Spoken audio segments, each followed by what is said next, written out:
이게 여러분 지금 맛있게 드시고 계시죠? 정신이 바짝 들죠? 홍삼보 이게 나온 지 얼마 안 되는데 아마 국민 음료로 정착하는 걸 목표로 해서 오늘 했습니다. 이범자 황부사님 박수 한번 쳐주시죠. 박수 드리겠습니다. 잘 오셨네. 한 말씀 30초. 오늘 보니까 분위기도 좋아가지고 이건 다 해결돼. 여러분 안녕하세요.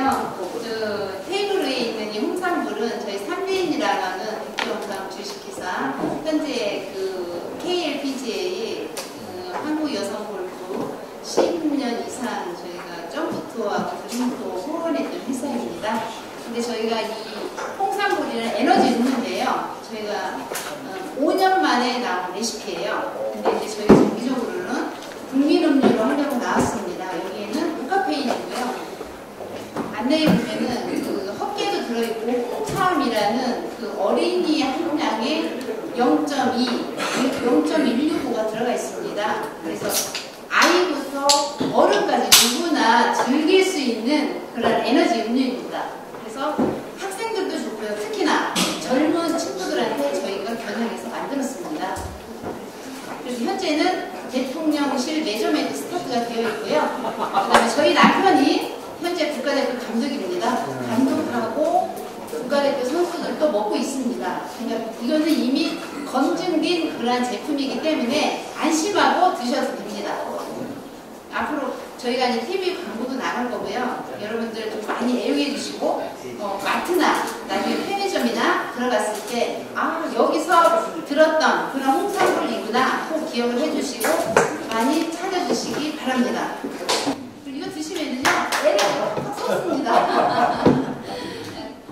고맙습니다.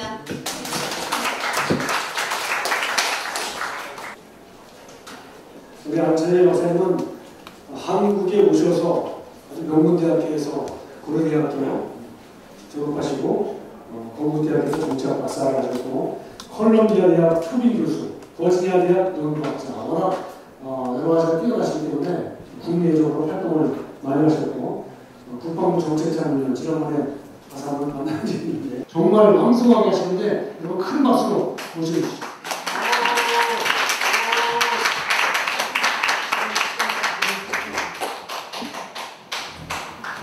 네, 여러분 대단히 반갑습니다.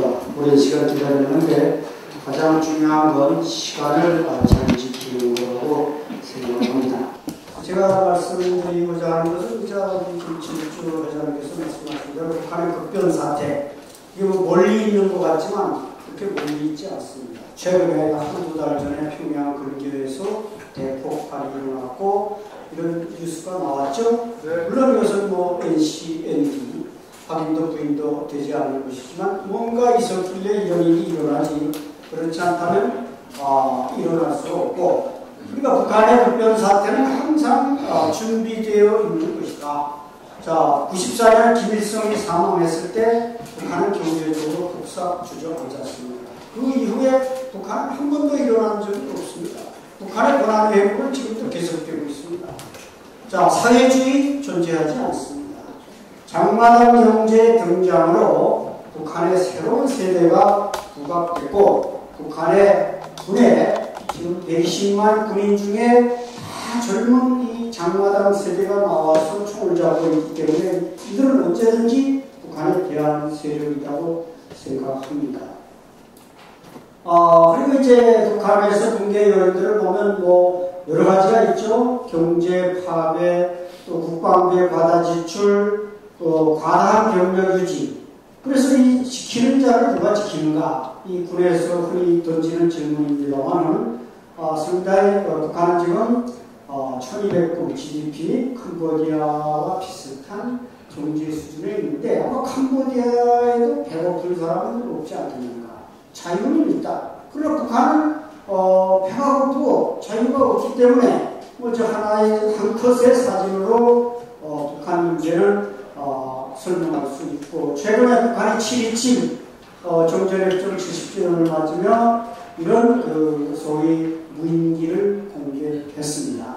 이것은 완전히 미국제를 카피한 그런 비행이라고 볼 수 있는데 가운데 조선인민군 공군이라고 적혀 있습니다. 몇 년 전까지 북한은 공군이라고 부르지 않고 항공 및 반항공군이라고 불렀는데 이제 그 공군을 우리처럼 부르는 것은 북한도 이제 우리 한국을 따라하는 게 너무 많습니다. 제가 컷이 모자라서 못 넣었습니다만 대한민국을 따라하는 게 많은데 자 이것은 미군의 Q9 비포하고 무인 김정은 암살 무인기입니다. 이것이 지난해 2022년 11월에 일본에 한 개 대대가 들어왔는데 이것이 지금 한국으로 옮겨왔는데 제가 어떻게 세팅되어 있는지는 비밀인 것 같아서 말씀드리지 않겠지만 왜 일본에 전개해도 몇 시간 안에 북한으로 날아가서 김정은을 지킬 수 있는데 한국도 굳이 날아갔겠는가.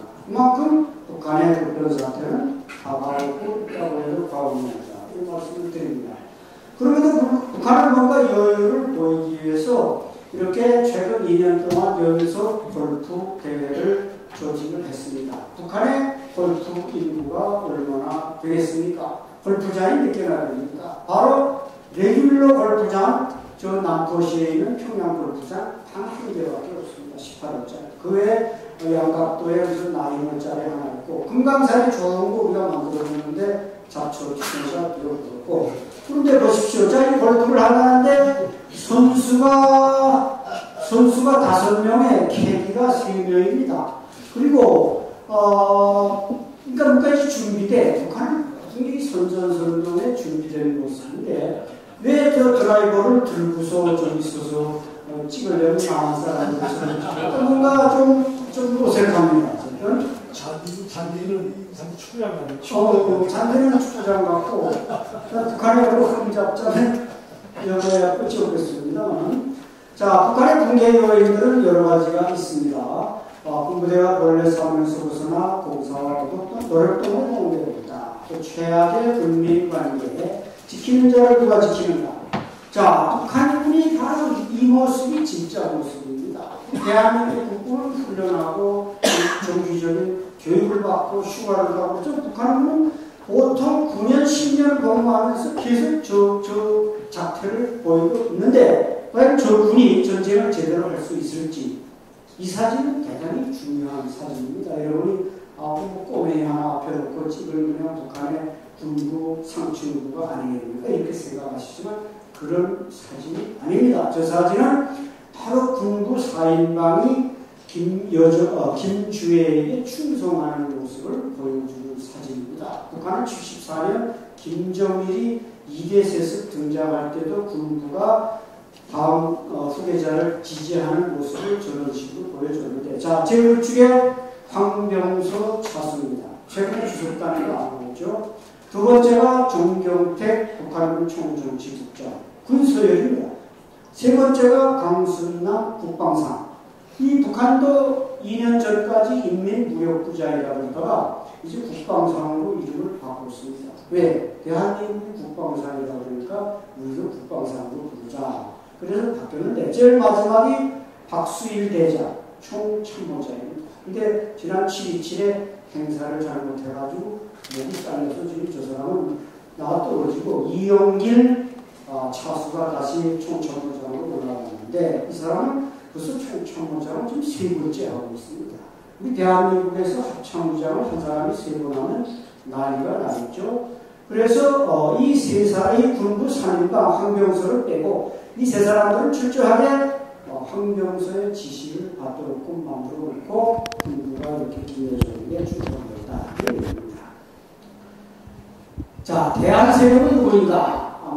최영래라든지 우리가 김평일, 김일성의 두 번째 부인의 첫 번째 아들 체코 대사가 평양에 들어가서 그 수감 상태로 알고 있습니다. 이런 사람들이 존재하고 최영래는 그런데 힘이 빠졌습니다. 총리보다 원래 권력서를 이기게 총리보다 밀려났고 북한의 지금 의회 구성을 보면은 최고인민의 개인이 687명인데 보십시오. 조선노동당이 607, 사회민주당이 50, 천도의 총무당 22, 대일본 조선 총무하고 6명, 부서석 2명. 그래서 나름대로 우리도 좀 다당제의 모습을 한다. 북한에서도 말하고 있지만 그 사람들이 결정권이 아무것도 없습니다. 자, 김정은 국무위원장이 동서대응화를 하겠다. 이걸 공식 발표했습니다. 남포 원산간 230km.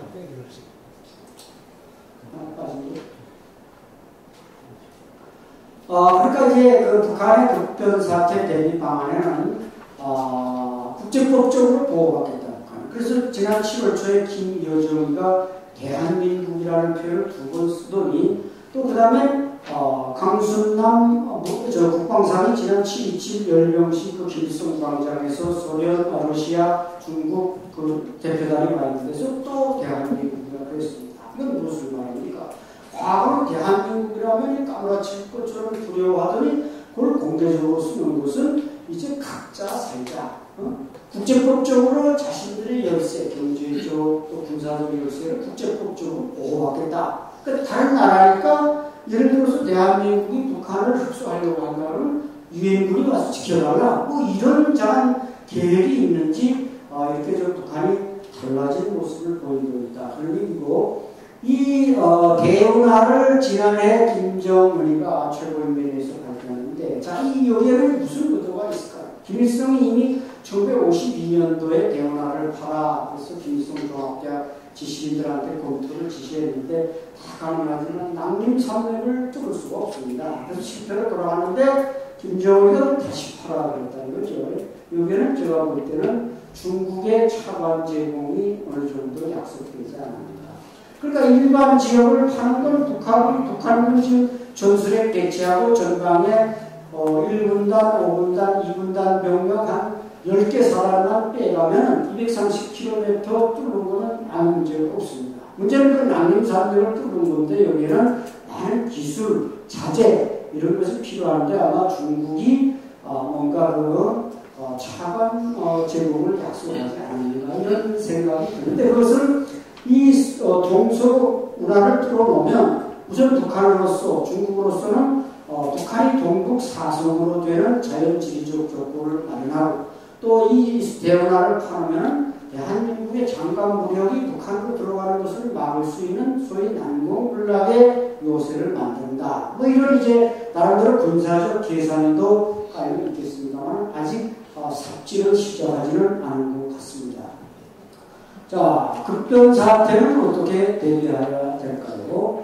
우선 이 급변사태는 여러 가지 상황으로 올 수 있는데 자, 우리 대한민국 국군은 과거에 이라크 전쟁, 또 아프가니스탄 전쟁, 또 베트남 전쟁, 여러 전쟁에 참전한 훌륭한 경험을 가지고 있습니다. 유엔 평화 유지군도 참가했고 또 이것은 그런데 중요한 것은 북한의 어떤 주민들이나 이게 요청이 있어야 합니다. 급변사태는 전 독재 정권이 무너지고 그 대한 세력이 들어서서 우리한테 요구한다는 것인데 어쨌든 제가 주장하는 것은 바로 탈북민 34,000명으로 북한 임시정부, 프로비저널 거버먼트, 또 예비정부, 섀도우 거버먼트 이런 것을 만들어서 북한이 요구할 때, 북한 주민들이 요청할 때 우리가 들어가서 그들을 관리할 수 있다. 이것을 저는 그 경험을 통해서 강철환 대표도 하겠지만 그 가능하냐? 가능하다는 걸 확신을 한 것이 또 최근에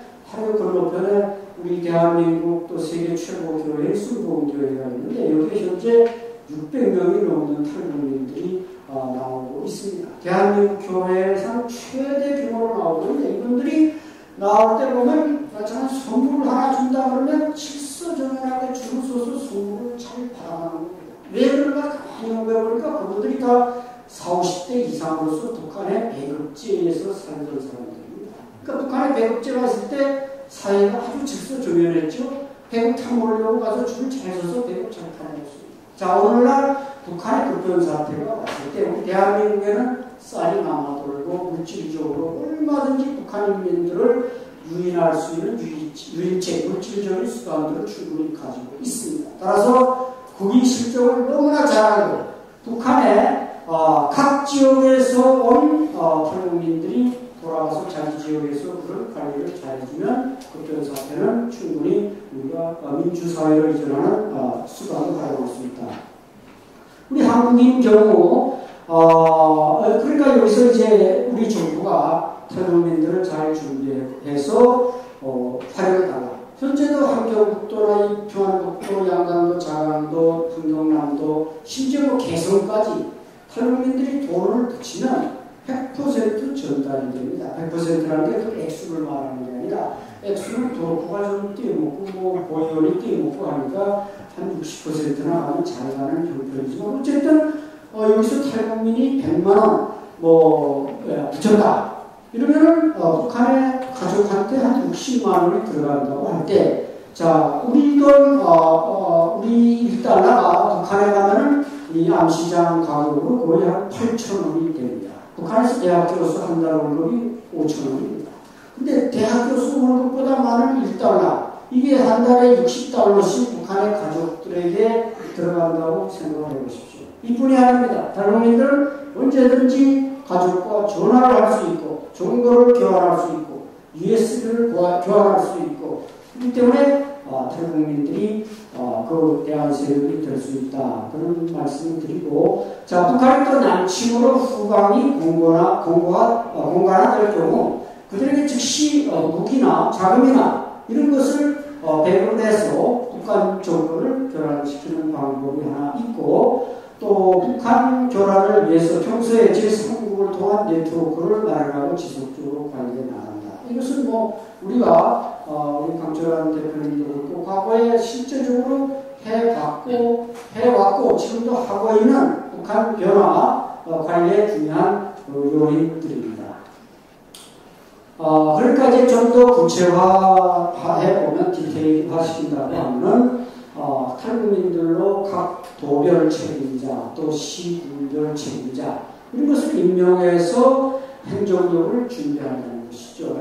지금 이북 오도청이 있는데 이북 오도청이 왜 만들어졌습니까? 바로 북한에서 자기 고향에 학연 지원 휴련이 있으니까 그분들이 내려왔을 때 우리가 다시 수복이 올라갈 때 그분들이 돌아가서 학연 지원 휴련 있는 사람들을 다 대한민국을 따르라 이렇게 만들기 위해서 오도청을 만들었는데 실질적으로 이북 오도청의 1세대들은 여기 와서 거의 돌아가시고 지금 2세대가 여기 이북 오도청에 다 앉아 있습니다. 따라서 제가 우리 탈북민들한테 이북 오도청을 예노라는 그런 말이 아니고 그분들 2세대들하고 통일의식이 투철하고 사명감 있는 그분 2세대들하고 또 탈북민 1세대 이분들은 다 북한에 현재 자기 고향에 자기 가족과 친척과 학연 지금 다 있습니다. 올라가서 내가 누군데 내가 이제 남쪽으로 가서 또 대학 나와서 내가 이런 사람이 돼서 올라왔으니까 대한민국 따르자.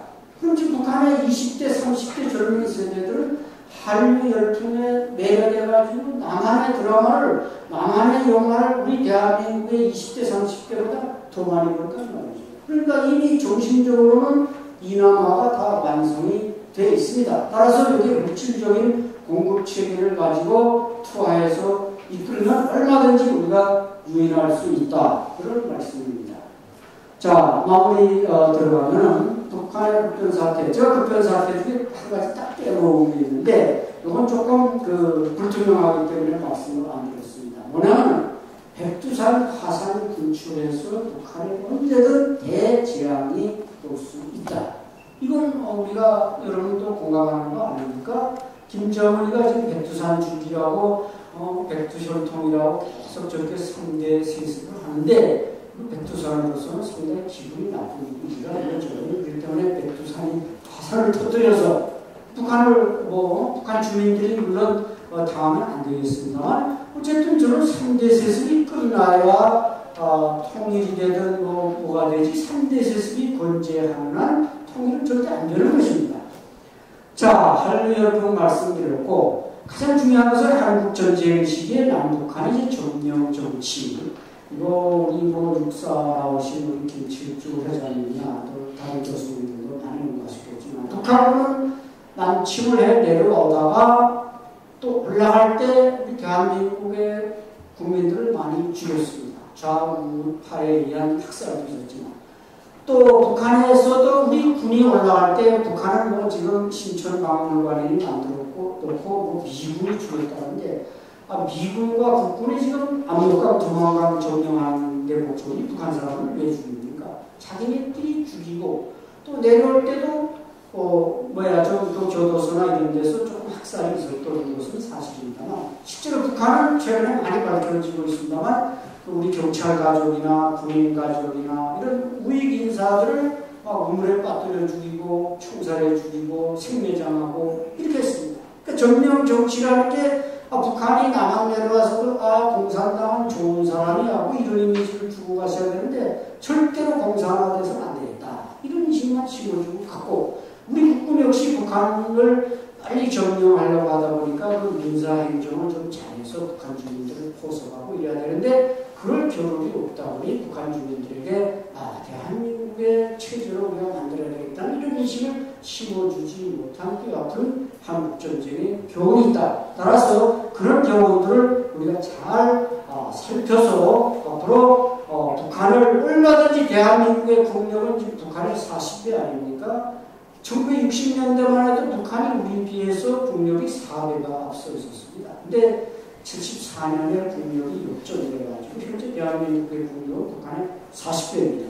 그러니까 얼마든지 북한을 요리하고 관리할 능력이 있음에도 불구하고 지난 4년 좌파 정부 동안에 어떻게 했습니까? 북한에 그냥 불정하고 북한을 잘 보이려고 이렇게만 노력했지 대한민국의 이런 우월한 체제를 북한에 확산시키기 위한 노력은 전혀 안 했다는 것이죠.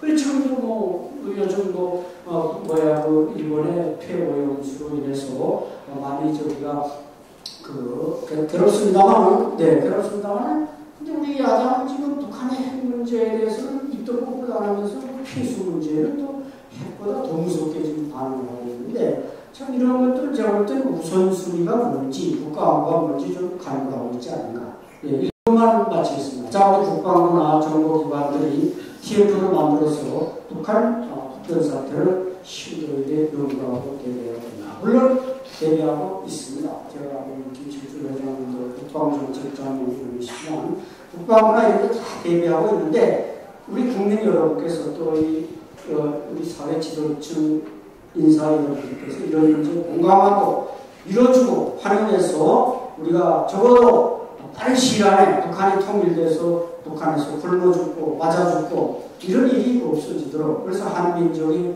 정말 세계에 빛나는 4대 강국이 되도록 했으면 감사하겠습니다. 감사합니다.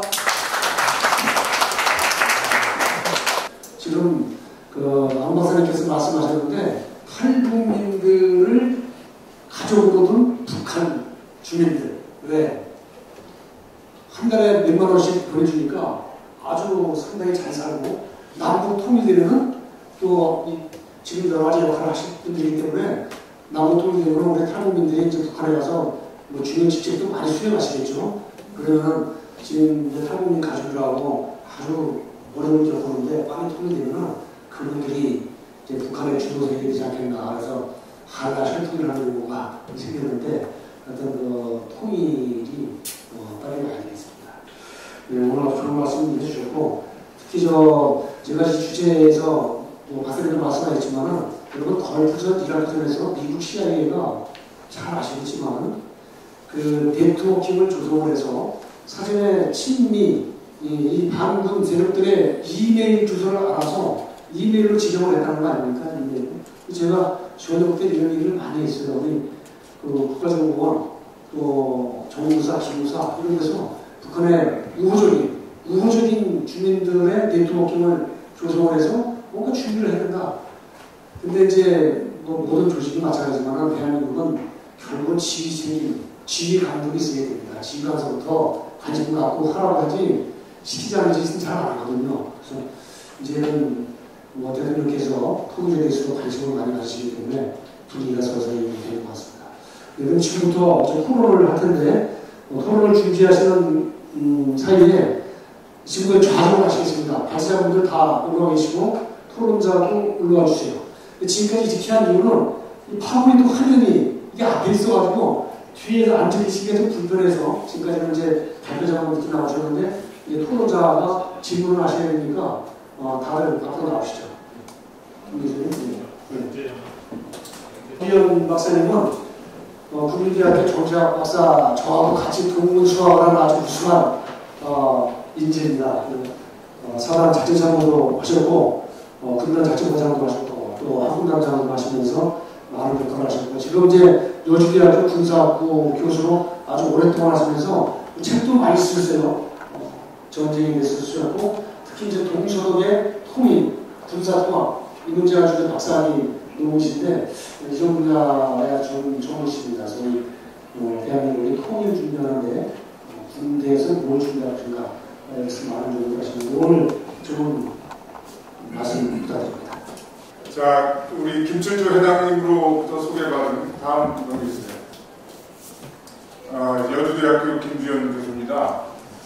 저는 오늘 그 토론자지만 우리 지금 한반도의 상황을 한마디로 표현하면 국통전야라고 생각합니다. 지금 남북이 대립하고 있고 또 한미일 북중러가 대립하는 또 우리 국내에서는 여야가 대립하고 지역이 갈등하는 참 어려운 이 시기에 오늘 한반도 통일과 윤석열 정부의 통일 정책 과제에 도움이 될 수 있는 이 세미나가 우리가 한반도 통일로 가는데 어떤 초석이 되지 않을까 이렇게 생각합니다. 제 말이 맞으면 박수 한번 쳐주세요.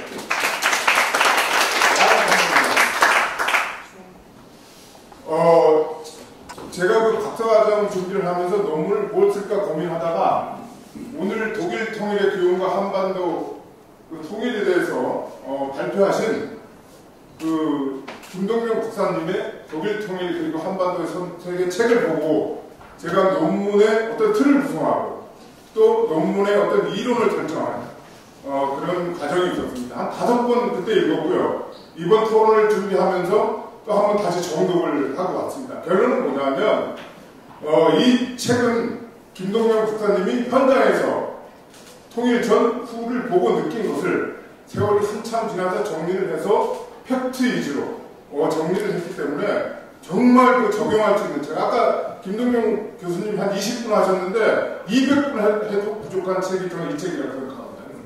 우리 정부에서도 그렇고 우리 통일 전문가들이 꼭 정독해서 봐야 될 책이 아닌가 싶습니다.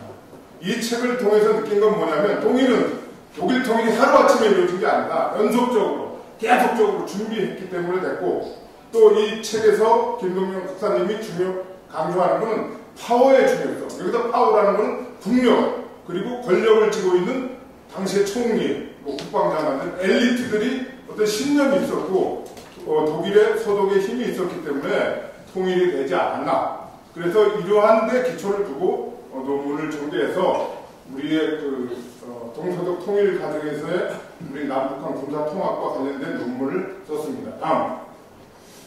여기 슬라이드에서 보시는 것 같이 독일이 통일되고 나서 영토도 넓어졌고 인구도 넓어졌고 현재 10년, 20년 지나면서 많은 갈등과 문제가 있었지만 현재는 EU와 나토의 중심국이 되어 있습니다.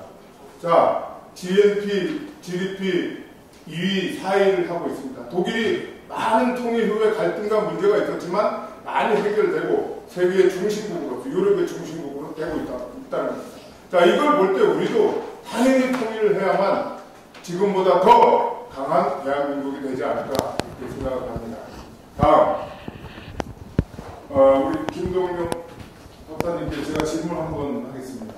지금 우리 그 나라의 통일이 어떤 식의 통일이 됐으면 좋겠습니다. 어떤 식의, 어떤 방법으로 통일이 됐으면 좋겠습니다. 지금의 통일 한국의 모습을 제가 아까 그렸는데 통일 한국은 반드시 지금 자유민주주의 체제에 입각한 시장경제에 입각한 그런 그 통일이 돼야 되고 그 다음에 또 다른 하나의 큰 축, 아까 얘기대로 그야말로 그 모든 사람들이 법 앞에 평등한 그런 법치주의가 실현되는 그런 국가가 되는 겁니다.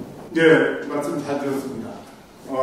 말씀 지당하시고요. 저는 아까 우리 김동명 박사님께서 통일은 우리 대한민국과 북한이 주체고 중심이 되어야 된다 이렇게 말씀하셨는데 물론 중요하지만 독일 통일에서 주변 국가의 연합국 승전국들하고의 어떤 협력과 지원이 있었기 때문에 통일이 됐기 때문에 우리나라에 지금 통일에 영향을 미칠 수 있는 그런 나라들과의 어떤 이해관계, 갈등 이런 걸 반드시 해야만 통일이 빨리 올 수 있다는 거라고 생각하고 또 현재 상황에서 우리 김동영 박사님이 말씀하신 대로 자유민주주의의 평화통일도 중요하지만 우리가 적용할 수 있는 현재의 지구상의 통일 모델은 독일식 통일 모델이다.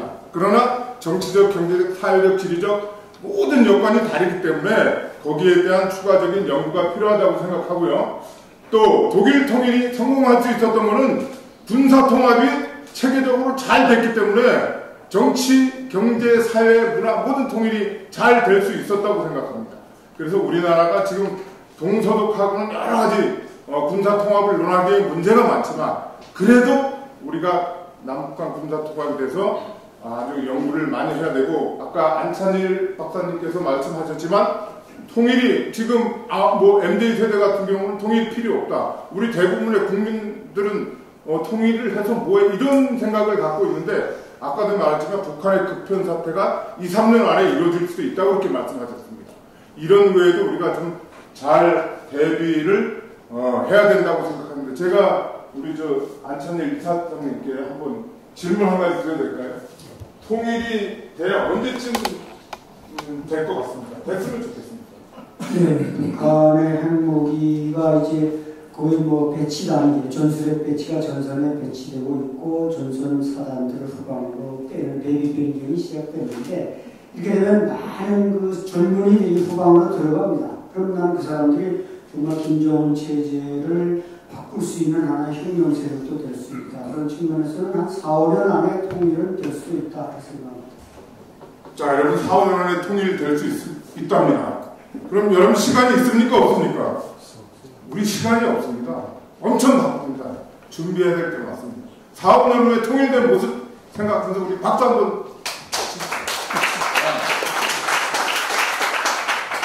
자, 여러분 4, 5년 후에 통일이 될 수 있다는 희망을 가지고 우리 이제 통일 유형별 어떤 식으로 우리 박사님이 김동영 박사님이 주장하는 평화에 의한 통일, 독일식 통일, 또 아니 북한 붕괴에 의한 통일 여러 가지 상황에 따라서 케이스 바이 케이스식으로 임무수행 과제를 준비를 해야 된다고 생각합니다. 제가 군사통합 연구를 하면서 보니까 실무 과정에서 동서독이 군사통합하면서 실무자들이 몇 개의 과제를 뽑았냐면 556개의 과제를 뽑아서 준비를 했어요. 그래서 나중에 유사한 거를 다 통합해서 22개 과제로 압축을 해가지고 동서독 군사통합이 성공할 수 있었듯이 우리도 지금부터 4, 5년 후에 될 수 있다는 그런 생각을 가지고 준비를 해야 되지 않나 이렇게 생각하고요. 통일은 4, 5년 후에 안 될 수도 있고 10년 후에 될 수도 있습니다. 스텝 바이 스텝 천천히 하나하나 차근차근 준비할 때 우리가 다가오는 통일을 저는 할 수 있다고 생각합니다.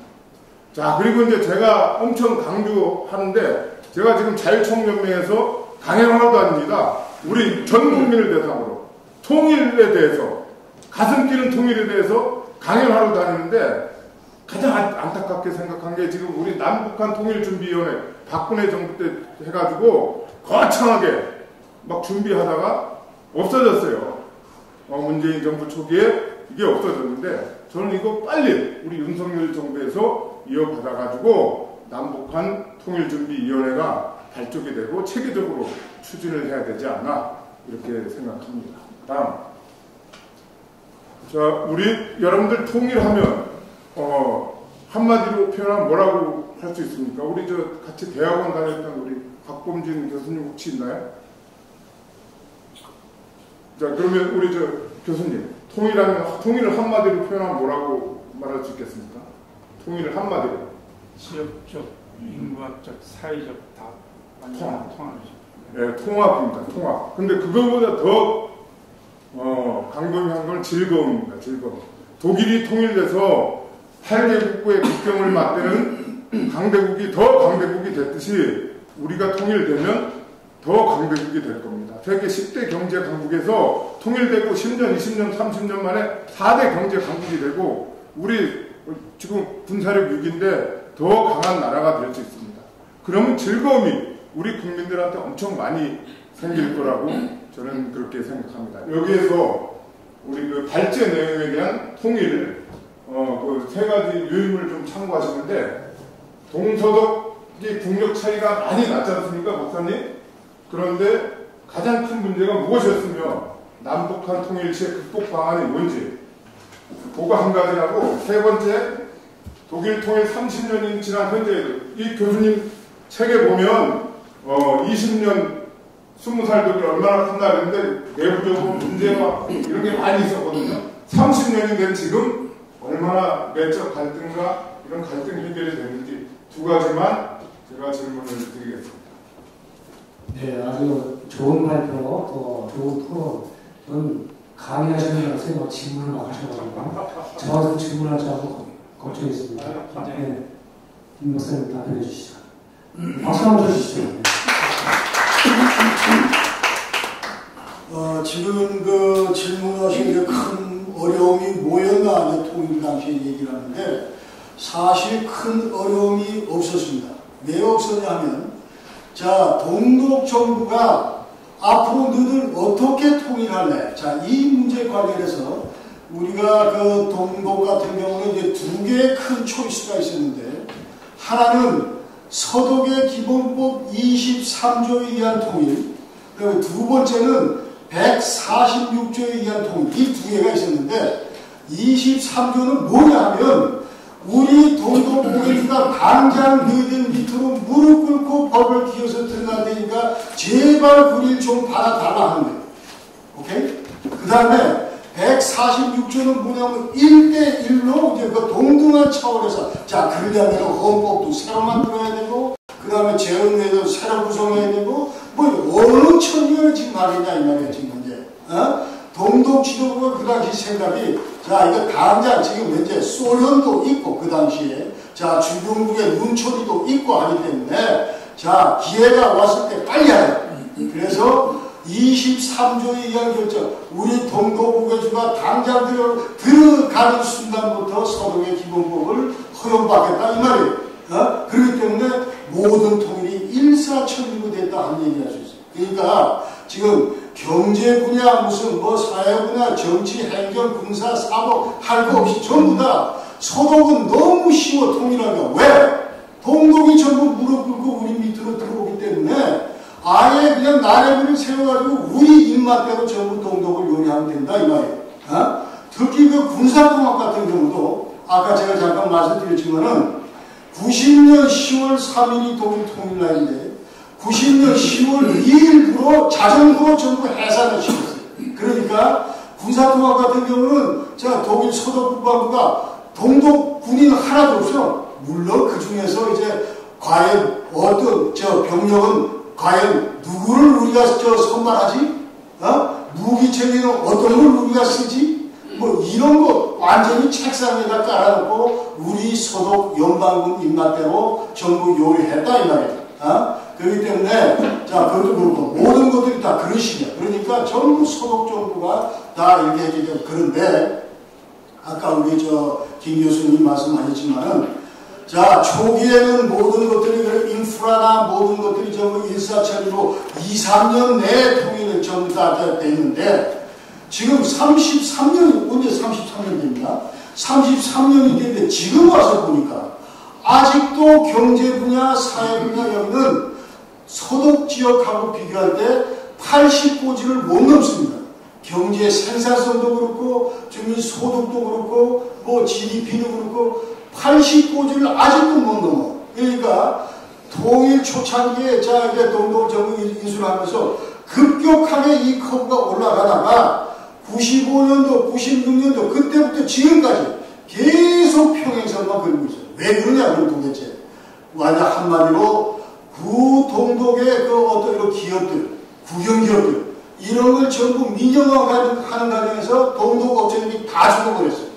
그러니까 경쟁력이 있는 동독 기업들이 없다. 그러니까 동독 지역의 경제를 견인할 수 있는 산업체가 전부 없어졌다 그 얘기고, 또 최초에 잘 아시지만은 자, 화폐 통합 1대1 그러니까 실제로 그 경제의 규모를 보면은 한 4, 5대 뭐 이렇게 되는데 동독 일마를 그 서독 일마를 그 똑같이 왜냐하면 정치적인 고려에 의해서 화폐 통합을 했기 때문에 모든 동독 지역에 있던 그 업체들이 기업들이 전부 경쟁력을 상실하고 다 죽었다 이 말이에요. 옛날에 이 볼펜 하나가 동독이 동부 지역이 코메군 지역에 팔았는데 이게 그 당시에는 1,000원짜리였는데 1대1 화폐 통하면서 졸제 이게 얼마짜리가 되면 5,000원짜리가 되고 있어요. 퀄리티는 똑같은데 삽니까 안 삽니까? 아무도 안 사. 그러니까 자연스럽게 못. 그래서 지금 현재 통일 비용 뭐 그런 얘기하지만 GDP의 4%를 동독 제도를 위해서 계속 쏟아붓는데도 불구하고 동독 지역의 경제가 지금 못 살아나고 있다. 그게 이제 가장 어려운 문제 중에 하나고. 그 다음에 두 번째는 아까 말씀하신 대로 사회통합입니다. 사회통합. 여전히 옛날보다 생활은 많이 좋아졌지만 그래도 동독 주민이 가슴 속에 머릿속에 여전히 내가 지금 장벽이 있는 것 같다. 세컨 클래스인 것 같다. 그런 것들이 한 70%, 80% 된다 하면서 완전히 이와 같은 사회 변혁이 뒷받침이 돼야 되는데 대략 아직도 30년에서 50년 그런 얘기를 하고 있습니다. 네. 여기는 통일하면 다 가슴이 뛰는 분들입니다. 아까 20대, 30대, MD 세대는 통일해도 가슴이 뛰지 않습니다. 그래서 여기 계신 분들이 할 일은 20대, 30대들이 통일에 가슴이 뛰도록 가서 교육하고 전파하는 역할을 바로 여기 계신 여러분들이 해야 되지 않나 생각하면서 마치겠습니다. 지금 청중에서 독일 통일 이 주제에 대해서 좋은 의견이나 질문 주신 분 있습니까? 자유국교 유튜버인데 만약에 통일이 되면 지금 이제 그쪽 북한과 저희 한국의 차이가 너무 많아서 한국이 굉장히 비통일 비용이 많이 들어갈 것 같은데 안찬일 교수님한테 할게요. 이사장님에게 통일 비용이 많이 들어가는데 그런 비용 같은 것도 나라에서 어떻게 하기 그런 것도 쉽지 않을 것 같고 그 다음에 한미 동맹을 맺고 있는데 만약에 이제 통일이 되면 미군이 철수를 하지 않을까 그런 거에 대해서 좀 말씀을 듣고 싶습니다. 최근엔 김정은마저도 미군 주둔을 희생하고 있다는 소리 들리고 여러 가지 강대국들이 동북아에서 균형을 잡기 위해서는 미군이 있어야 된다는데 크게 반대하지 않는 걸로 알고 있습니다. 가장 중요한 통일 비용을 말씀하셨는데 동서독에서도 이제 통일은 하나의 절대적인 말하자면 축복이라고 생각하는데 우리는 잘못 생각해서 한반도가 통일되는 걸 재앙으로 생각하는 MZ세대가 많은데 독일 국민들은 통일이 됐을 때 서독에서 똑같은 복지 혜택을 줬지만 우리 대한민국은 북한 국민들의 똑같은 복지 혜택을 주지 않아도 됩니다. 그분들은 이 상대적인 욕구가 대단히 낮습니다. 최소한 하얀 쌀을 3끼만 공급해준다는 북한 인민들은 나는 대한민국에 순종한다고 생각합니다. 그래서 아까 제가 발표 때 말씀드렸듯이 여기 순복음교회에 나오는 600명의 탈북민들이 너무나 착실하게 줄을 서서 수급을 잘 받아가지고 잘 생활을 하고 있다는 것이죠. 특히 중요한 것은 북한에는 막대한 관광 자원이 있죠. 오대명산, 백두산, 금강산, 칠보산, 구월산 했습니다. 그 다음에 또 북한에 노동력이 있습니다. 20대, 30대. 아까 북한은 이제 군부대를 젊은 사람들을 군에 갖다 다 잠겨놓았으니까 저항세력도 못 생기고 이 신세대가 세대순환이 안 되는데 이제 이 세대들이 다 사회로 나오면 아주 유용한 노동력이고 최소한 10년 이상 교육을 받은 사람들입니다. 우리가 개성공단에서 북한 근로자를 써봤지만 동남아 어디서든 그런 싼 임금으로 그런 노동력을 쓸 수가 없습니다. 따라서 저는 이런 데 대해서 우리가 이것을 사회통합적 차원에서 준비를 잘해야지 북한 사람들한테 가서 우리한테 복종하라 관광문을 열라 이런 식의 어떤 부합적 자세보다는 지금부터 탈북자들을 통해서 이걸 잘 훈련을 해서 그 역량을 투입하면은 통일 비용보다 분단 비용이 지금 더 많은 것이지 통일 비용은 걱정할 필요가 없다고 생각합니다. 네, 한 분만 더. 네.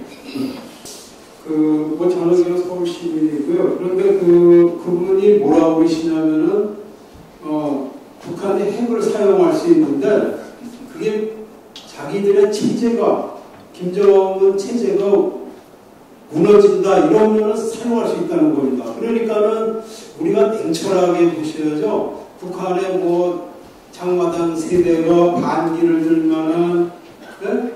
그건 우리들 기대고요. 그들이 그런 상황에 부닥치면 핵을 사용할 수 있다고 하면 모든 게 끝나기 때문에 오히려 그리고 자꾸 독일식을 말하시는데요. 그 북한에는 혁명 열사라고 6.25 전쟁에 희생된 내전을 치르면서 희생된 사람들이 중심축을 이루고 있어요. 그렇기 때문에 우리가 보다 더 냉정하게 사안을 봐야 되기 때문에 오히려 지금 그 80페이지 안찬일 교수님이 이제 그 50페이지에 보시면은 북한의 잇따른 대한민국 발언을 결국 경제 및 군사적 열세의 북한을 국제법적으로 보호받겠다는 의지 필요. 김 회장이 2차례 대한민국 발언에 이어 7.27 열병식장에서 국방상 강준남 대장연설을 통해 중국 및 러시아 국빈들 앞에서 대한민국 발언 인정. 이게 중요한 얘기입니다. 그래서 1992년도에 유엔의 그 권고대로 우리가 그 평화통일로 가기 전에 북한을 두 국가로 유엔 권고대로요 인정을 하고 북한이 잘 살도록 도와줘야 되는 겁니다. 그리고 우리 윤 대통령 그 식으로 이렇게 우리가 이제 안보를 단단히 하면서요. 그리고 북한이 두 국가로 성공할 수 있도록 이렇게 도와야지 북한에서 비핵화를 하죠. 그 다음에 그 김정은의 증조부가 김영길 장로인데 그분이 1926년 돌아가시면서 아들 김성길로 송정도 목사한테 보냈습니다. 그렇기 때문에 북한은 그 김정은의 증조부나 이게 이제 제가 끝이겠습니다. 우리 국부 대신에 이승만 대통령이나 뜻이 같습니다. 그러니까 앞으로 이제 우리가 두 국가로 시작해갖고 또 연방제로 또 됐다가 이제 마지막에는 그런 시대로 가게 되는 겁니다. 그러니까 4, 5년이 아니라 4, 50년이 더 지날 수도 있어요. 그러니까 저희들이 그런 시대를 맞이할 수 있도록 이렇게 우리 세대가 준비를 아주 지혜롭게 해야 된다고 봅니다. 한 사람으로서 우리 프로가 계신 김선생님께서 하는 멘트 중에 꼭 읽고 싶은 말씀이 있어서 앞에서 길게 얘기했는데 좀 연출을 말씀드리겠는데요. 북한에서 나오는 공식적인 북한에 좀 관심이 있으시면 김정은이가 하는 발언의 내용이라든지 이런 멘트를 우리 신문 읽듯이 잘 분석하셔야 돼요. 그래야 북한을 잘 알 수 있습니다. 북한의 김정은이가 핵무기를 개발하고 보유하겠다고 하는 것은 처음에는 소위 대미 어떤 안전 체제 안전 보장이랄지 대미 위협으로부터의 안전 보장을 차원에서 이런 얘기를 많이 했습니다만 최근에는 지정학적인 이유 때문에라도 핵무기를 보유해야 되겠다 이런 이야기를 하고 있어요. 그러니까 그 정부에서는 비핵화라는 이야기를 좀 외교적 원사로서 지속해야 될 필요성은 있는 것이죠. NPT 체제의 고조이라는 건 국제체제의 큰 국제안보적인 목적이 있기 때문에 그렇지만 실질적으로 통일을 준비한다든지 우리 안보적인 정책을 준비하는 차원에서보다는 북한 비핵화라고 하는 것은 이제 어려운 문제입니다. 그렇게 여러분들을 이해하시고 좀 생각하시는 것이 현실의 실제 가까운 문제라고 말씀드리고 싶네요. 네, 제가 한 말씀만 좀 더 드리면 우리 태영어 이론이 쓴 책에는 비핵화가 언제 나왔느냐 1976년도에 김일성이가 중국에 가서 핵을 좀 개발해야 되겠다라고 하니까 완전히 반대를 안 합니다. 그래서 야 이거 중국이 그렇게 아니구나. 살아남는 길은 핵을 개발해야 되겠다. 그래서 그때 조선반도 비핵화 이런 용어를 원하는 쓰죠. 조선반도 비핵화 미군이 있으니까 옷을 안 입는 핵을 개발하겠다. 이런 논의를 했는데 지금 우리가 비핵화 사실 저는 개인적으로 북한을 비핵화를 할 의지가 전혀 없다. 그렇게 생각을 하고. 근데 왜 지난 정권에서 북핵 비핵화를 한반도 비핵화 이것도 뭐 북한 내 용어에 너무 안 봅니다. 그래서 우리는 본질적인 꿰뚫고 우리의 그 시대에 대한 뭐 평화 또는 뭐 평화에 대한 평화 여기에 훨씬 작업을 거치는데 지금도 잘 해나가고 있다 이렇게 생각하고 앞으로 계속 풀어가겠습니다. 그러면 이제 두 번째 토론 현희의 박사님 두 번째가 제가 소개를 하겠습니다. 넘어가나요? 네. 우리 조 박사님은 이제 육사를 나오셨고 지금 3대가 육사 출신입니다. 아버님도 육사, 본인도 육사, 아드님도 육사, 이번에 수능을 했어요. 박수 한번 쳐주시죠. 저희 통일센터가 제2의 역사센터, 안보센터, 통일센터인데 통일센터장을 하시고 계십니다. 특히 국방부에서 국민 통제관리에서 통일정책에 대해서 담당하시기 때문에 오늘 사회도 보시고 아주 준비하면서 아주 내실 있게 시민화가 준비된 큰 공헌을 하셨습니다. 국방대학에서도 교수가 하셨고 미국의 명문 조직대학에서 강문연구를 하셨고 지금 국방대학교하고 충남대학교에서 초빙교수를 하고 있습니다. 저자도 군비경쟁 또는 남북한 신뢰, 국방정책의 이론과 실제 이런 분야에 대해서 오늘 토론자로서 이론과 실제를 경비하셨는데 박수로 추천해 드리겠습니다.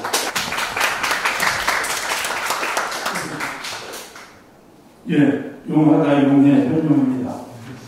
제가 오늘 말씀드릴 내용은 남북한 통일 방안, 또 역대 정부의 통일 정책에 대해서 간략히 들여다보고 김영주 교수님의 발제 내용에 대한 의견과 질의로 진행하겠습니다. 우리가 전략의 요소하면 목표, 수단, 방법을 얘기합니다. 이것을 통일 전략에 적용을 해보면 역대 정부가 과연 한 번도 통일의 의지가 있느냐, 또 다양한 그런 수단들을 통일을 위해서 최대한 투자를 했느냐, 또 뭐 여러 가지 방법들을 동원했느냐, 그것을 비교해 볼 수가 있겠죠. 그래서 제가 사실 저도 이번에 무슨 얘기를 할까 처음으로 이 역대 정부 이 자료들을 한번 다 끄집어내 왔어요. 그 전에 남북한 통일 방안을 보면, 자, 대한민국의 현재까지의 통일 방안은 노태우 정부 때 만든 한민족 공동체 통일 방안을 좀 보완해서 김영삼 정부 때 민족 공동체 통일 방안을 제시해서 지금까지 유지를 하고 있습니다. 그래서 노태우 정부 때 한민족 공동체 통일 방안을 만들면서 여야 사당의 합의를 거쳐서 만들어낸 방안이죠. 네. 그리고 북한의 통일 방안도 뭐 이것저것 거치다가 김정일 정권 시대에 낮은 단계 연방제가 나왔고 그 후에 김정은 시대에도 그래서 계속 유지하고 있습니다. 제가 말씀드리고 싶은 것은 통일 방안의 내용이 아니라 남북한 간에 실질적으로 20, 30년 동안 통일 방안에 대해서 진지한 얘기를 나눠본 적이 없다라는 것입니다. 더 심각한 문제는 우리 대한민국의 통일 방안은 지금 30년 동안 계속 유지를 하고 있는데 과거처럼 노태우 정부 때처럼 여야 합의에 의해서 뭔가 새로운 방안을 만들기는 이제 가능할까요? 제가 볼 때 불가능하다는데 더 문제가 있지 않느냐라는 차원에서 제시를 해봅니다. 자, 역대 정부의 통일 개국 정책을 한번 봤습니다. 제가 사실은 저도 각 정부의 정책이 나올 때마다 이게 뭐 그게 다 그 소리 같고 비슷한 것 같고 뭐 이렇게 생각이 들었어요. 그런데 막상 이렇게 딱 발표된 것을 펼쳐놓고 비교해보니까 차이점이 아주 뚜렷하게 식별이 됩니다. 우선 결론부터 말씀드리면 모든 정부의 통일 개국 정책은 실패한 거죠. 실패한 겁니다. 지금 윤석열 정부는 이제 시작이지만 실패했는데 왜 실패를 했냐, 무슨 문제점이 있느냐를 보기 위해서 제가 이렇게 좀 비교를 해봤어요. 여기는 뭐 발표된 내용에서 제가 더한 것도 없고 뺀 것도 없습니다. 자, 김대중 정부의 해법 정책은 목표가 통일이 아니라 남북 관계 개선이었습니다. 그죠? 그래서 북한에 대한 흡수 통일 배제 원칙까지도 발표를 했습니다. 흡수 통일하지 않겠다. 아예 통일에 대한 언급이 없었죠. 노무현 정부의 평화 번영 정책은 평화 정신, 남북한의 공동 번영이었습니다. 공동 번영. 그리고 남북 당사자 원칙을 얘기했습니다. 통일이라는 말 없어요. 그러다가 이명박 정부에서 민족공동체 추진 방안에 통일을 위한 상생공영 언급이 나옵니다. 또 박근혜 정부에서는 뭡니까? 통일 대박이죠. 통일 대박. 계속 나온 얘기가 통일이었습니다. 통일 기반을 구축하고 통일 인프라 강화, 평화 통일을 위한 추진 과제들을 제시했습니다. 북한이 좋아했을까요? 좋아했을까요? 평화 통일을 얘기하면. 자, 그러다가 문재인 정부에서는 다시 통일 기반 조성이라는 언급은 살짝 들어갔지만 통일 기반 구축 내지는 뭐 평화 통일 구축하고는 완전히 다르죠. 완전히 통일에 대해서는 후퇴하고 그 대신 비전에 평화 공존이 들어갑니다. 평화 공존과 통일로 180도 다르죠. 예. 그리고 윤석열 정부에서 지금 평화 통일, 통일과 구축, 통일 준비를 지금 얘기하고 추진을 하고 있습니다. 자, 평화 통일을 얘기하면 북한이 어느 정도 호응을 가져올까지는 참 걱정스러운 부분이긴 합니다만, 우리 또 김현수 교수님이 또 방안을 제시해 주신 것 같아서, 아무튼 역대 정부의 통일 대북 정책을 보면서 제가 예전에는 식별하지 못했던 아주 명쾌한 뭔가 차이를 발견했습니다. 첫 번째, 목표와 비전의 차이죠. 평화 통일을 기반을 구축하고 평화 통일을 이룩한다는 것과 평화 공존을 한다, 공동 번영을 한다는 건 완전히 180도 다른 겁니다. 누가 통일을 얘기했고 누가 공존을 얘기했는지 다시 한번 보십시오. 나중에 또 추진 원칙에 있어서 국제사회의 협력이 필요하다는 것은 다 얘기했습니다. 국제사회 협력 당연히 필요하죠. 그런데 국제사회의 지원을 정말 지원을 필요로 하는 미국 반미 선동을 하고, 그죠? 그런 정부와 또 죽창가를 얘기하는 정부와 또 어떻게 하면 우리 쪽이 조금이라도 끌어들일 수 있을까 하는 정부, 그는 분명히 다릅니다. 그죠? 거기다가 남북 당사자, 우리 주도, 이 표현 뭐 얼마나 좋습니까? 표현 좋은 것 같지만 대한민국 주도라는 것과 우리 주도라는 것은 분명히 다릅니다. 그죠? 다릅니다. 그 속에 숨겨진 의미는 분명히 저는 다른 것이라고 생각하고, 또 한 가지 특징적인 것은 박근혜 정부의 정책부터 국민적 신뢰라는 표현이 들어갑니다. 국민적 신뢰 굉장히 중요한데 그전에는 그런 얘기가 없었어요. 왜 이런 얘기가 나왔을까요? 그 앞선 정부 때부터 남남 갈등이 정말 심해지기 시작했다는 겁니다. 그전에는 뭐 아까 말씀드린 대로 여야 할간에 만드는 통일 정책도 있었습니다. 그런데 이제는 같이 머리를 맞대고 얘기할 수 있는 그런 상황이 안 되버린 거죠. 남남 갈등이 점점 심해졌다는 얘기예요. 그래서 통일 대북 정책을 위한 키워드를 제가 통일 의지와 북한의 호응, 국민적 공감대, 국제사회 지지 세 가지를 선정을 해봤는데, 이러한 세 가지를 놓고 우리 김현수 교수님의 발제 내용을 제가 들여다봤는데, 결론부터 말씀드리면, 제가 이제까지 어디 뭐 저도 강의를 하고 있습니다만, 제가 생각하는 것과 이렇게 똑같은 생각을 가지고 말씀하시는 분을 저는 정말 처음 봤습니다. 전 처음 뵀어요. 네. 그래서 한 가지 한번 읽어보세요. 문제의식. 통일 문제는 당위적으로 추구해야 될 역사적 사명입니다. 당연히 역대 대통령들이 추구해야 될 임무에도 불구하고 아예 통일이라는 문자를 담지 않고 아예 통일 배제 원칙, 그러니까 흡수 통일 배제 원칙을 얘기하고 그런 정부가 있었습니다. 또 통일 환경 평가에 있어서 국제 환경이 유리해지고 있다라고 말씀하셨는데 중국과 러시아가 스스로 똥똥을 차고 있는 거죠. 그런데 그런 얘기 하는 사람들이 별로 없더라고요. 우리가 물론 미국과 일본과도 친하게 지내야 되지만 중국과 러시아도 잘 대해야 되지 않느냐라고 우려를 표명하는 사람들이 많은데 제가 볼 땐 전혀 아닙니다. 저 물론 개인적인 의견일 수도 있습니다.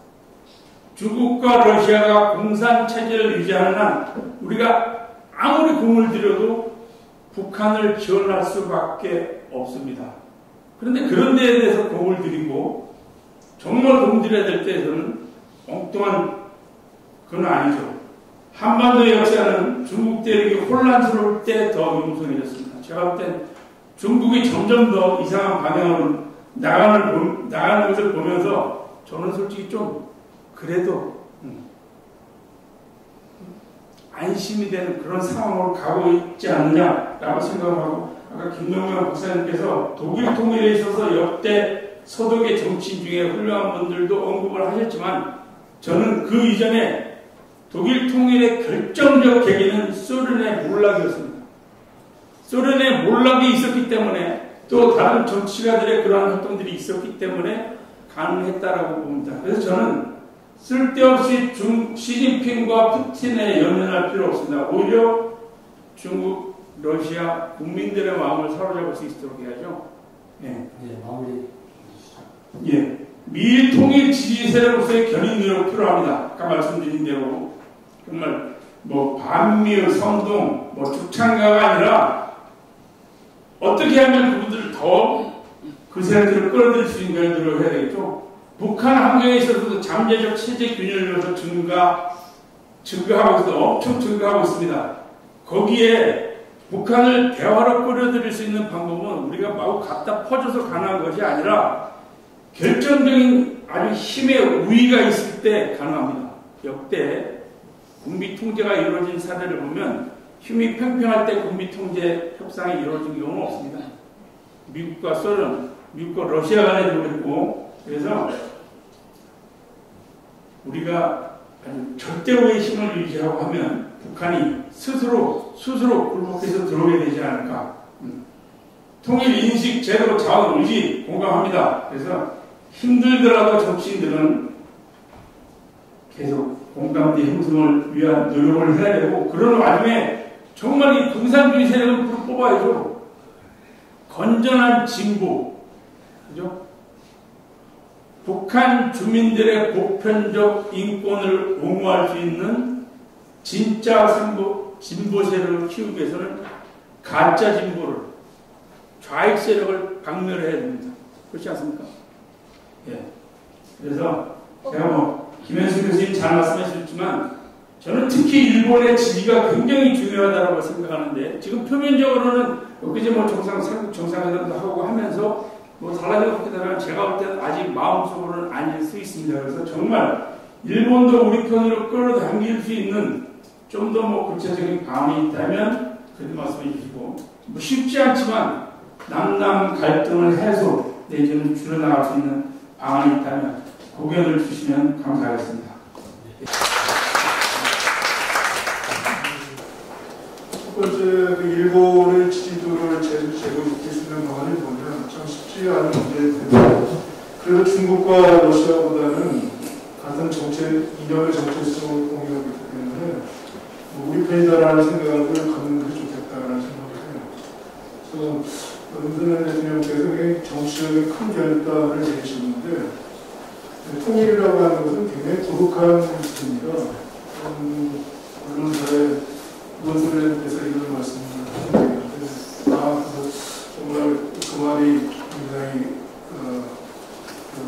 그 말이 공감하는 데 있습니다만 통일은 굉장히 고독한 일이라는 것을 전제해야 될 것 같아요. 우리 스스로 단도리를 잘하고 우리 내부의 운명을 충분히 시권하는 것이 일단 축하하는 것이 기본적인 전제일 것 같아요. 그렇지만 어쨌든 주류국과의 관계도 대단히 중요한데 일본과의 관계에서는 특히 이제 한반도 통일에 대한 이해관계를 또 넓혀가는 것이 가장 중요하지 않을까 생각합니다. 사실 중국이라고 하는 나라가 지금처럼 시진핑 체제가 저렇게 농면하는 상황에서는 굉장히 어렵겠죠. 그러니까 그런 상황이라면 우리는 정말 북한에 대해서 고장 점령까지 각오하는 그런 리스크 테이킹을 하지 않으면 통일이라는 목표는 굉장히 어렵지 않을까 그런 생각을 합니다. 자연스럽게 중국의 어떤 방향 설정이 이념적인 어떤 자유민주 진영과 대척점을 서게 되는 방향으로 점점 더 가는 경향성을 보이기 때문에 한미 함께할 수 있는 공감의 영역이 훨씬 커졌다. 이 기회를 우리 정부가 잘 터치했다는 것에 대해서 치하를 해야 될 것 같아요. 그리고 지금 이런 정부의 안보계 디테일에 공감을 하고 싶은 계획입니다. 근데 이거 세밀한 디테일들을 어떻게 구성해 나갈 것인가 하는 점들은 굉장히 중요합니다. 우리의 어떤 통일과 관련된 제 정책, 통일 공동회의도 지금 아직 만들지 않았잖아요. 민주평통이라는 조직도 있지만 그 민주평통의 저는 명제상과의 이 통일 공감대를 만들어 나가는 조직으로 쓰이고 있는지 그것도 알 수도 없어요. 그 통일 관련된 어떤 정부의 지금 막 한참 대변 중입니다만 이것들도 신뢰의 대책을 만들어줘야 되고 그런 과정이 굉장히 중요하다는 말씀을 드리고 싶습니다. 이제 만난 갈등을 해서 줄여나갈 수 있는 거, 이 부분에 박명명 박사님께서도 굉장히 중요한 그런 말씀을 하셨어요. 우리가 지금 국회에서 남북관계 기본법을 합의하고 이게 아마 오는 중기 계획을 이렇게 하게 될 것 같아요. 저 오래전에 봐가지고 정부간 지금 기한은 기회가 없습니다만 지금 여야가 그런 합의를 못 만들려고 하지 않습니까? 그런 상황이기 때문에 결국 이제 정치의 몫인 것 같아요. 국민들이 정치에 대한 혐오감이 점점 커지니까 그거에 대한 불만감을 자기가 생각을 같이 하는 사람들이 퇴출시키고 정확한 팩트가 아닌 것들이 훨씬 더 큰 어떤 마음속에 분란을 만드는 이런 것들이 지금 벌어지고 있지 않습니까? 그리고 이 정치가 좀 자리를 잡는 것이 당분간을 주어나가는 제일 중요한 첫 행위 아니겠느냐 생각합니다. 오늘 주제가 통일 문제에 대한 어젠다를 근데 이 통일 인식이라는 것이 저는 통일에 대한 다른 인식이라고 말씀드리고 싶어요. 앞에서 과거의 통일에 대해서 젊은 층을 끌어들이기 위해서 배웠는지 왜 그런 어떤 방향을 갖자는지 모르겠습니다.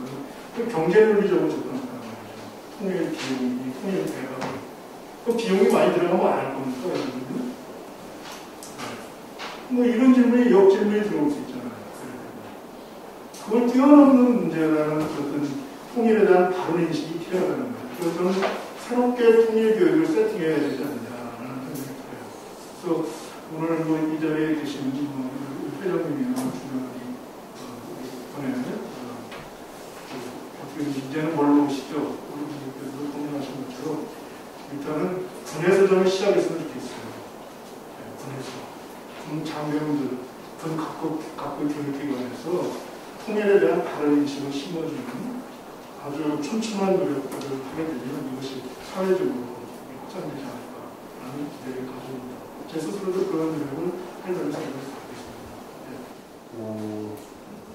저는 이런 생각을 합니다. 오늘 여러분 잘 느끼겠지만 정권에 따라서, 이념에 따라서 통일 정책 모든 것이 너무나 180도 달라지기 때문에 국민들도 갖기 잡기 어려운 거죠. 제가 5년 전에 가톨릭대학교 안과학 교수하면서 학생들에게 혹시 여기 우리의 소원은 통일 이 노래 아시는 분 한번 손 들어보세요. 우리의 소원은 통일 노래 아시는 분 스스로 다 들으시는 거죠. 학생들 중에 아시는 분 학생 청주대학교 명문 청주대학교 강사학과 우리의 소원은 통일 노래 알아요? 안 배웠어요? 그렇죠. 이게 현실입니다. 저도 한 50명 학생 중에 1명, 2명이 우리의 소원은 통일을 들어갔다 안다 하더라고요.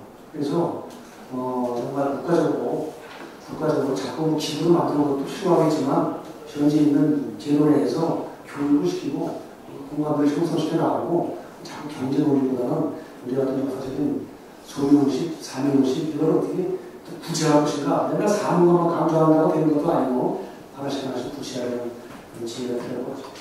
네, 우리 플로어에서 또 질문하신 또 의견 있습니까? 잘 들어왔습니다. 제가 그걸 몰랐던 알게 됐고, 먼저 김현수 박사님께 좀 질문하겠습니다.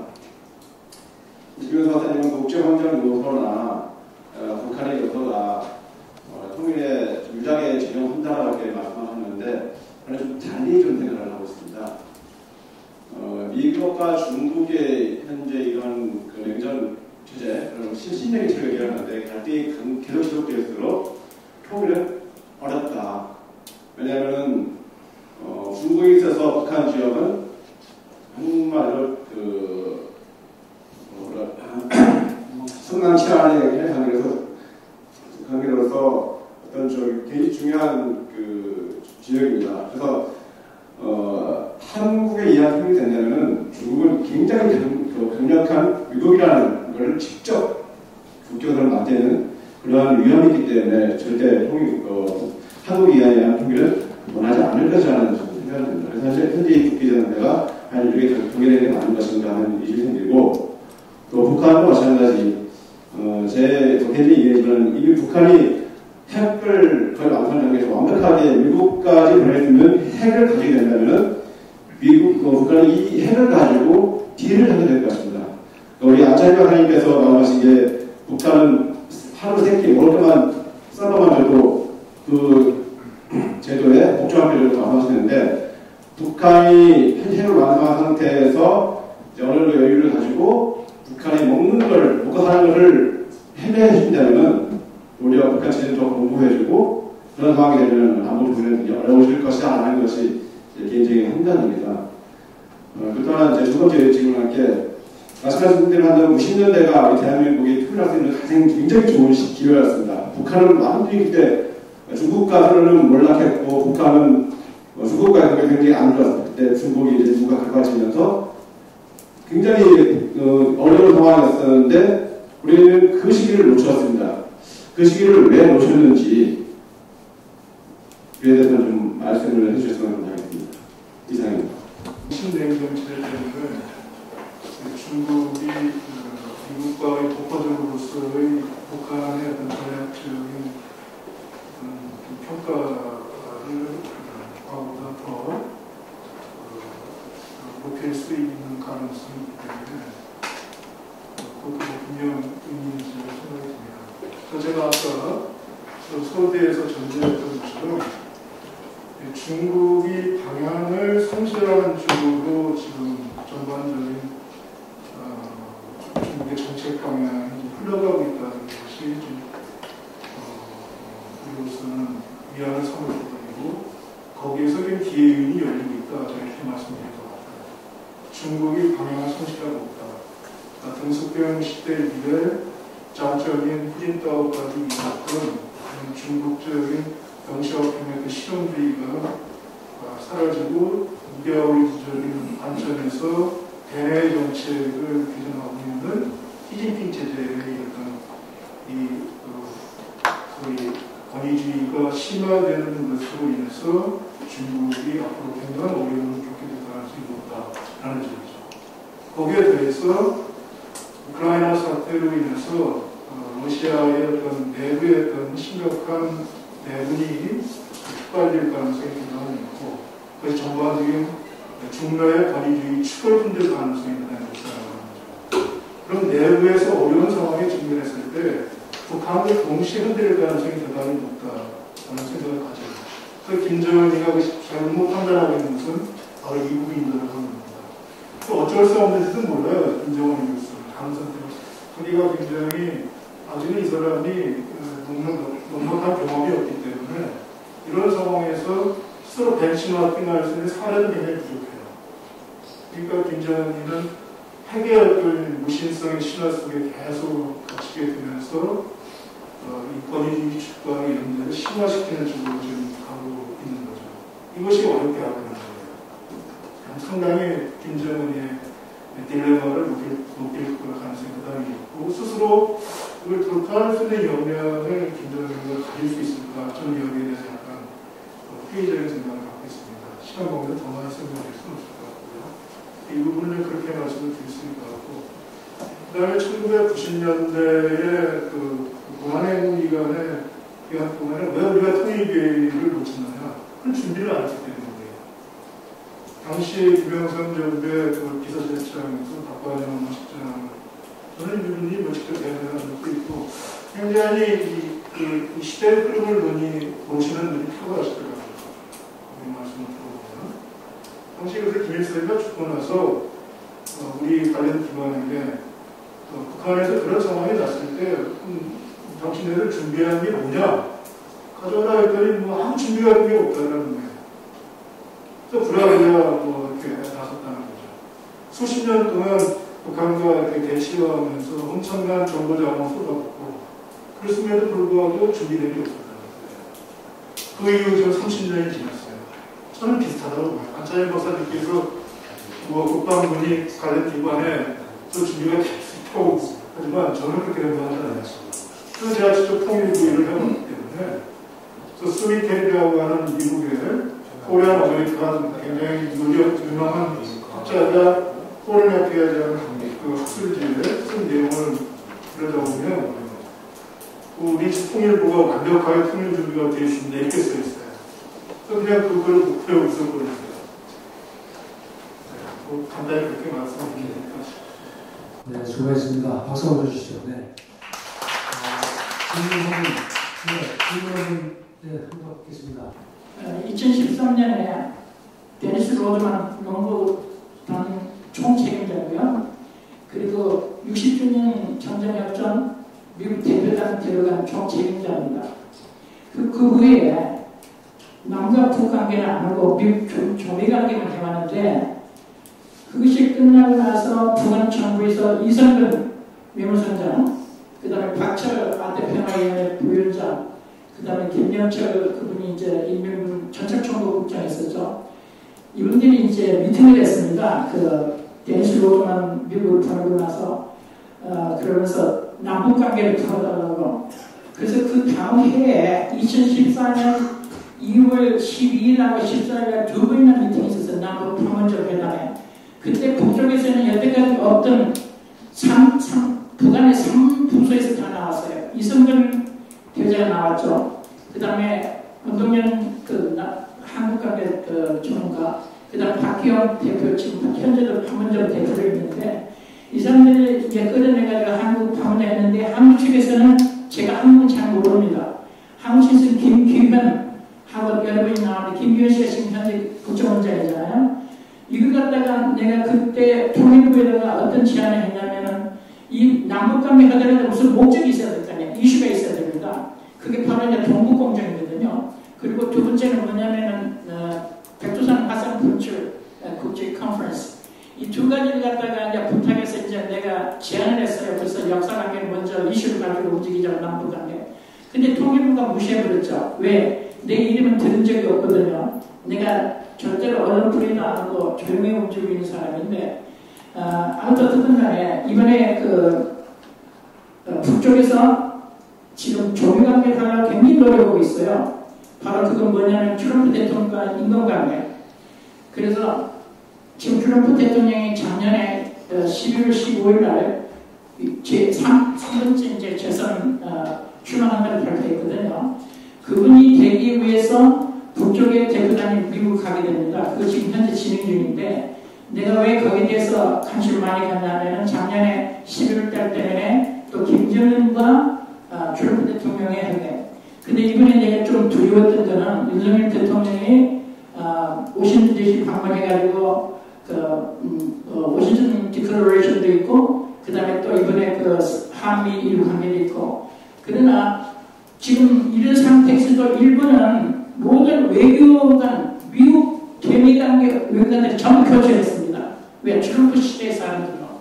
그러니까 그만큼 일본은 참 오직 준비하고 가는데 한국은 너무나도 얇아요.